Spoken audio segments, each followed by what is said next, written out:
अभी मैं बात करूं ऊर्जा धानी यानी रीवा जिले में हूं। मैं बात करूं बिंद का एक ऐसा क्षेत्र जहां पर लगभग ये तस्वीरें देख सकते हैं स्वामी विवेकानंद की। ये विवेकानंद पार्क है। यहां पर लोग अपने अधिकारों की बात इनके चरणों के सामने आकर बोलते हैं, अपने दिल की जो बातें होती हैं वो कहते हैं। यहाँ पर देखिए ये चारों तरफ जो दृश्य है, ये जो दृश्य है ये एक शोषित वर्ग का दृश्य है। मैं बात करूं आपके घरों में अगर उजाला देने वाले अगर कोई भी है, यही योद्धा है। और यही योद्धा अगर आज यहाँ पर विवेकानंद के सामने अपनी मांगों को लेकर अगर आए हैं, कुछ अपने जो कथन है उस कथन को लेकर आए हैं। चलिए हम इससे ही समझते हैं कि आखिर किन मांगों को लेकर के, आखिर जो कैंडल मार्च है, ये कैंडल मार्च आखिर किस संबंध में यहाँ पर जलाया जा रहा है। यहाँ पर सर मैं किससे बात कर पाऊँ जो इस संबंध में डिटेल। सर बिंद प्रेस टीवी में आपको बहुत बहुत स्वागत है। सर जिस तरीके से ये कैंडल मार्च का आयोजन यहाँ पर किया गया है, ये स्वामी बात करूँ विवेकानंद पार्क है रीवा जिले के अधीनस्थ, ये इसका उद्देश्य क्या है? यहाँ पे आज हम दो लोग मांग को लेकर कार्य कर रहे हैं। जैसे एक संविदा जो है, संविदा को रेगुलर किया जाए, प्लस आउटसोर्स कर्मचारी जो हमारा मेन पॉइंट है उनको हम कंपनी में संविलियन करने के लिए करवा रहे हैं। और आज हम यहाँ पे जो कैंडल मार्च का जो प्रोग्राम किया गया है, ये हमारे बीच में कार्य कर रहे हैं हमारे ही भाई लोग जो किसी कारण बस एक्सीडेंट होने के कारण शहीद हो गए हैं। उनको आज हम नमन करते हैं, इसी के कारण हम उनको याद करें हैं आज। और हम ये चाहते हैं कि ये मेन मुद्दा एमपीवी का है। अदर जगह उड़ीसा, गुजरात सभी जगह यहाँ पे संविलियन किया जा रहा है आउटसोर्स को, प्लस संविदा को रेगुलर किया जा रहा है। तो यहाँ मध्य प्रदेश में अभी तक ये वाला कार्य नहीं किया जा रहा है। इसी के लिए यहाँ से यहाँ आगाज़ किया गया है कि इन दोनों मांग के ऊपर भी सरकार को सोचे कि जो कार्य कर रहे हैं, आपको 24 घंटे बिजली प्रदान कर रहे हैं, अपने घर दिवाली में घर में ना रह के बाहर दूसरों के लिए उजाला करते हैं, इनके सब के लिए सरकार सोचे। इसी का आज से आगाज़ किया जा रहा है। शुभ नाम क्या है? और राकेश सनोडिया, सहायक अभियंता मैं रीवा सिटी में हूँ और कल्याण संघ का अध्यक्ष। सर बात ये आती है कि संविदा कर्मचारियों को कितने वर्षों से नियमित नहीं किया गया है? संविदा कर्मचारी जैसे यहाँ तो अपने जो लाइन स्टाफ भाई हैं वो 18 15 साल से नौकरी कर रहे हैं, उनको अभी तक रेगुलर नहीं किया गया है। उनका वो ये 3 साल में संविदा खत्म हो जाता है, उसी को आगे बढ़ाया जाता है। ऐसे ही अधिकारी जो हैं, सहायक अभियंता, कनिष्ठ अभियंता, इनका 14 साल का हो गया है, इनको लोग को भी रेगुलर नहीं किया गया है। 3 साल में इनको बढ़ाया जाता है।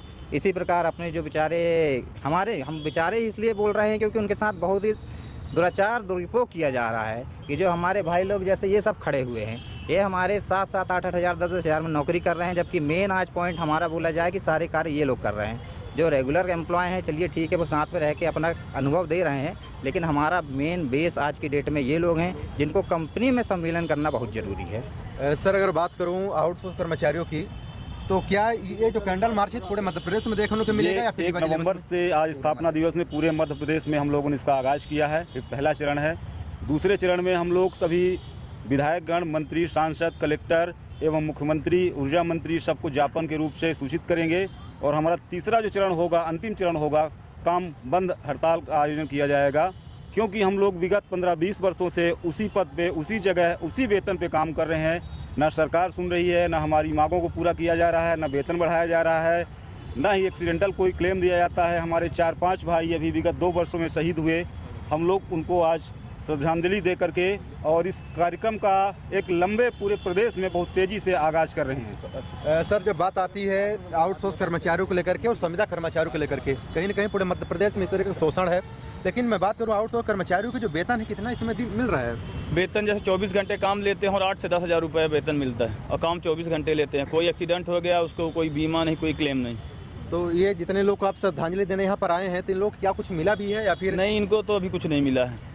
तो चलिए ये मध्य प्रदेश की तस्वीरें हैं। अगर शर्म आ रही हो माननीय ऊर्जा मंत्री जी, तो ये जो तस्वीरें हैं, ये तस्वीरें शायद आपके जहन में शायद कुछ हिल चिल्लाए, या फिर मैं आपके जहन में एक तस्वीरें जो पेश है बड़ी शर्मनाक सी अगर शर्म लगे, तो शायद इन लोग की जो तस्वीरें सामने आप देख रहे हैं, ये तस्वीर पर कृपया अमल करें। 5 साल आपका बीत गया, 5 वर्षों कार्यकाल के बाद भी आज भी वही को वही स्थिति, वही बदतर से बदतर है। आप आखिर काहे के लिए ऊर्जा मंत्री बने हैं और काहे के लिए सिस्टम में बैठे हैं यहाँ पर, और काफ़ी लोग हैं, मुझसे भी चर्चा करते हैं। सर ये जो यहाँ पर श्रद्धांजलि है, श्रद्धांजलि में जो आगामी जो आपका एक आंदोलन का ऐसा कुछ स्वरूप देखने को मिल रहा है, तो अनिश्चितकालीन हड़ताल या आखिर कब से ये शुरू होगा? अभी हम लोग का ये चरणबद्ध आंदोलन है। इसके बाद हम लोग माननीय विधायक, जनप्रतिनिधि उनको ज्ञापन देंगे, और उसके बाद 19 दिसंबर से हम लोग जो भी आगाज करेंगे अपने आंदोलन का, अनिश्चितकालीन काम बंद हड़ताल का।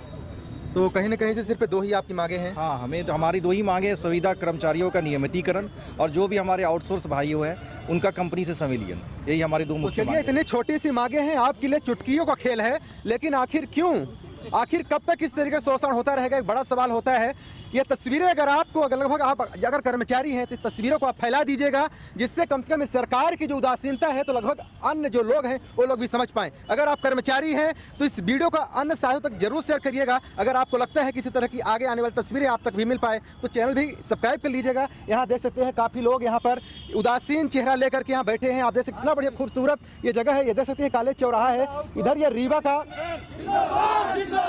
विद्युत संविदा आउटसोर्स कर्मचारी संगठन विद्युत संविदा आउटसोर्स कर्मचारी संगठन हमारी मांगे पूरी करो, पूरी करो, पूरी करो, हमारी मांगे पूरी करो, पूरी करो, पूरी करो। हम अपना अधिकार मांगते नहीं, किसी से भीख मांगते। हम अपना अधिकार मांगते नहीं, किसी से भीख मांगते। तो चलिए साथियों, इन लोग को देखिए, यहाँ पर बड़े से बड़े अधिकारी भी हैं, यहाँ पर छोटे से छोटे कर्मचारी भी हैं, लेकिन बड़े दुख और शर्म की बात तो यहाँ आ जाती है कि जिन कर्मचारियों और जिन अधिकारियों के कंधे पर पूरा विभाग का सिस्टम चल रहा है, आज यही लोग कहीं न कहीं से यहाँ स्वामी विवेकानंद के सामने कहीं न कहीं अपने अधिकार की बात करने आ रहे हैं। और यही आप देख सकते हैं, स्वामी विवेकानंद ही एक संविधान के निर्माता थे, शायद इन्हीं से एक उम्मीद लगाई जा सकती है। और ये तस्वीरें अगर आपको अगर थोड़ी सी जहन में अगर आती है तो इन लोग कृपया करके हाथ जोड़कर निवेदन है, कुछ तो मांगे पूरी कर दीजिए। आपका यही जो ज्यों का त्यों सिस्टम पूरा चलता आ रहा है और सिस्टम वही त्यों का त्यों चल रहा है, लेकिन कोई भी बदलाव नहीं आ रहा है। जिस तरीके से इन लोग की बात रही कि 10,000 रुपए का वेतन में काम कर रहे हैं, मैं आपसे पूछता हूं कि आज के महंगाई के दौर पर आपके 10,000 रुपए क्या सिर्फ फोन के उपयोग के लिए जो मिलता है तो क्या उस पर भी हो पाता है? आप दैनिक खर्चे की बात करते हैं, केवल जो भत्ते की बात होती है तो लाखों रुपए का आपके यहाँ से स्टेटमेंट बनता है, तो क्या इन लोगों के लिए 10,000 रुपये सफिशिएंट है? आज की महंगाई के दौर पर जिस तरीके से महंगाई चरम सीमा पर है, जिस तरीके से चाहे आप पेट्रोल की बात करें, कहीं भी किसी भी क्षेत्र में देखिए महंगाई चरम सीमा पर है, तो क्या 10,000 रुपये सफिशिएंट है? क्या ये सफिशिएंट है कि लगातार जिसने 10 वर्षों तक संविधान में कार्य किया उसको आज नियमित होने की आवश्यकता नहीं है? क्या उसको भविष्य की चिंता नहीं है? अगर चिंता है तो आखिर वो कैसे कार्य कर पाएगा?